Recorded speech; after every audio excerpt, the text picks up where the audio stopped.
Get ready for dictation. 5 seconds to go.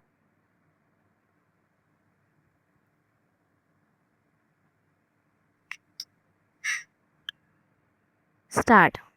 Sir, with your permission, I rise to support the bill further to amend the Right to Education Amendment Act as passed by Rajya Sabha be taken into consideration.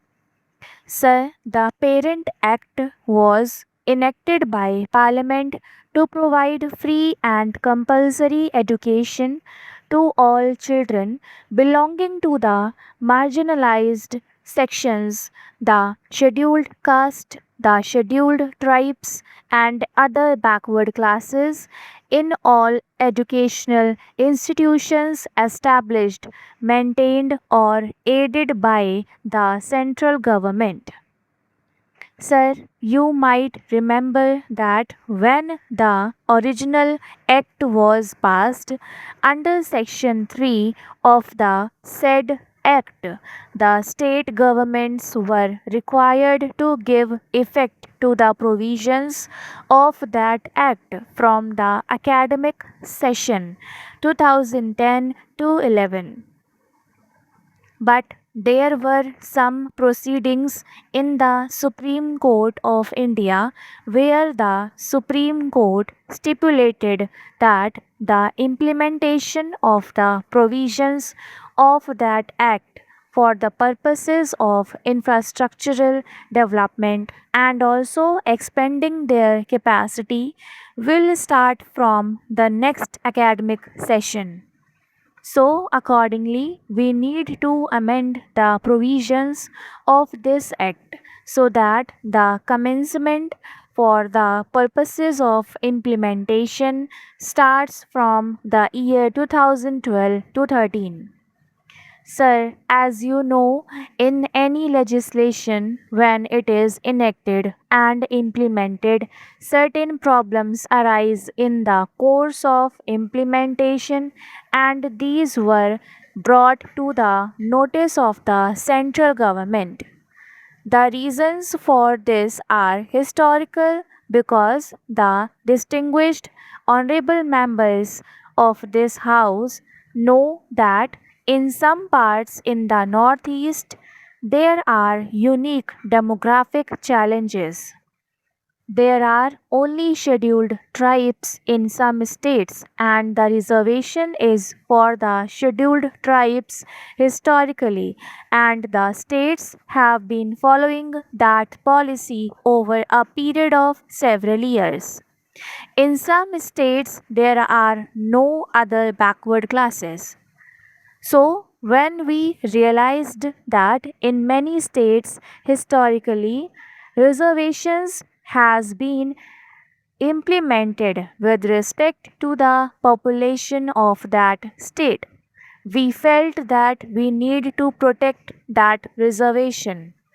This is one of the difficulties that arose.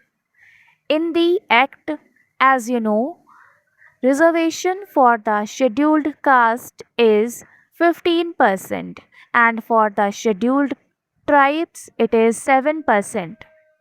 But in several of the states, the reservations are beyond that limit and those need to be protected. Then another major issue arose with respect to Section 5 of the said Act because Section 5 stipulated that the rural areas referred to in the 6th schedule of the Constitution were no longer to be governed by the reservation policy for the scheduled caste and scheduled tribes. This also created an anomaly because if they were no longer to be governed by this, then how would reservation be put in place and implemented? This certainly was not the intent of Parliament that the reservation already in place in those areas should be done away with because the Section 5 That was not the intent. So, this also had to be dealt with. Sir, as you know, in the Northeast, we have central schools in almost all the states, and there we have the All India quota and the state seats. The All India quota is filled through a process of examination on the basis of All India merit, but the state seats are set aside for the state students. Many times the reservation is beyond 50% and there is no scope for OBCs. So, we want to make sure that that reservation is kept intact. That is another issue that came up. Then, with reference to Dr. B.R. Ambedkar University in Delhi, it was established, as you know, much prior to the coming into the force of this act, and there the reservation for the scheduled caste and scheduled tribes itself is 50%.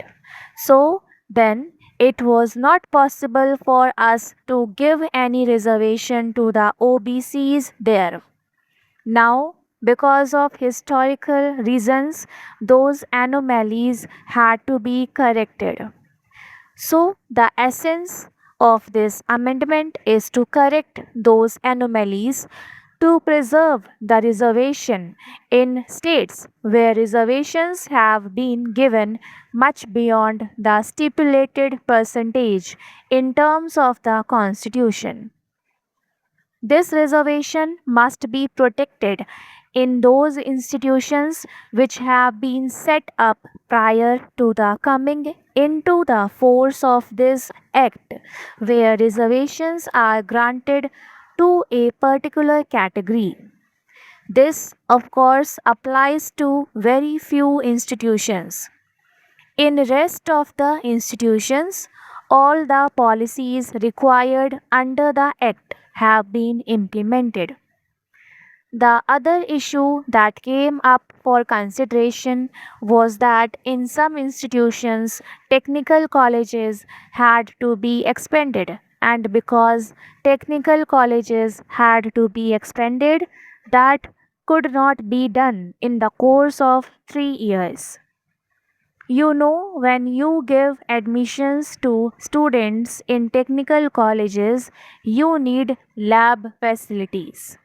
So, in some of these central universities where technical facilities had to be given and colleges had to be expanded and laboratories had to be provided for, obviously the 3 year period was not enough. Stop.